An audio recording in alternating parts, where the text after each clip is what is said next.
vraiment bien apprécié, bien suivi. Oui, mais malheureusement, si je ne me trompe pas, ce ministre a été recoupé. Ce programme a été annulé. Donc moi je pense que, en tant que socialiste, nous devons aussi essayer d'imiter certains pays qui sont un peu à l'avance.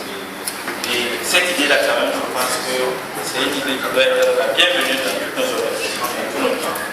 Donc ça, c'est un exemple du Maroc qu'il fallait quand même porter à la connaissance de tous. Et maintenant, nous sommes venus maintenant au transport et au développement.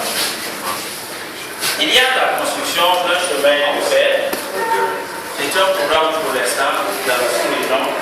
Je pense que le Bénin, le Niger, la Côte d'Ivoire, le Mali est concerné. Le Burkina, ce chemin de fer doit faire quand même le tour de tous ces pays-là. Ça va vraiment permettre de développer le commerce et même le transport des hommes à travers tous ces pays-là. Donc c'est vraiment des initiatives que nous devons tous saluer. Donc ce qui concerne le chemin de fer. Et quelques camarades ont aussi parlé de la renaissance de la compagnie Air Afrique. Pas forcément la compagnie Air Afrique, mais une compagnie qui est semblable.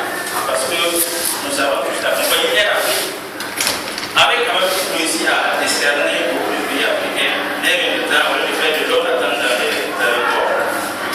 C'est que ça va en venir, parce qu'il est resté, il est même passé chez moi au Burkina, resté 2 heures dans le port, et aller je ne sais où encore, et dans beaucoup de pays, avant de venir ici au Niger. Donc, il serait vraiment intéressant que les pays africains là essaient de mettre en place une compagnie comme Air Afrique qui va permettre aux citoyens de pouvoir voyager, serait-ce que dans nos pays voisins. Il ne faut pas que pour venir au Burkina, qu'un Nigérien ait la peine à arriver. Pourtant, c'est, je ne sais pas quoi, 45 minutes. Mais s'il faut d'abord aller à Lomé, et après aller à Bamako avant de revenir au Burkina, vous voyez ce que ça prend. Donc, je pense que c'est le principal problème avec voilà. Et ce qui fait que, d'ailleurs, les billets d'avion coûtent cher. Parce que d'abord, ils doivent faire un tour avant de vous amener là où vous allez. C'est à vous de payer ce prix-là.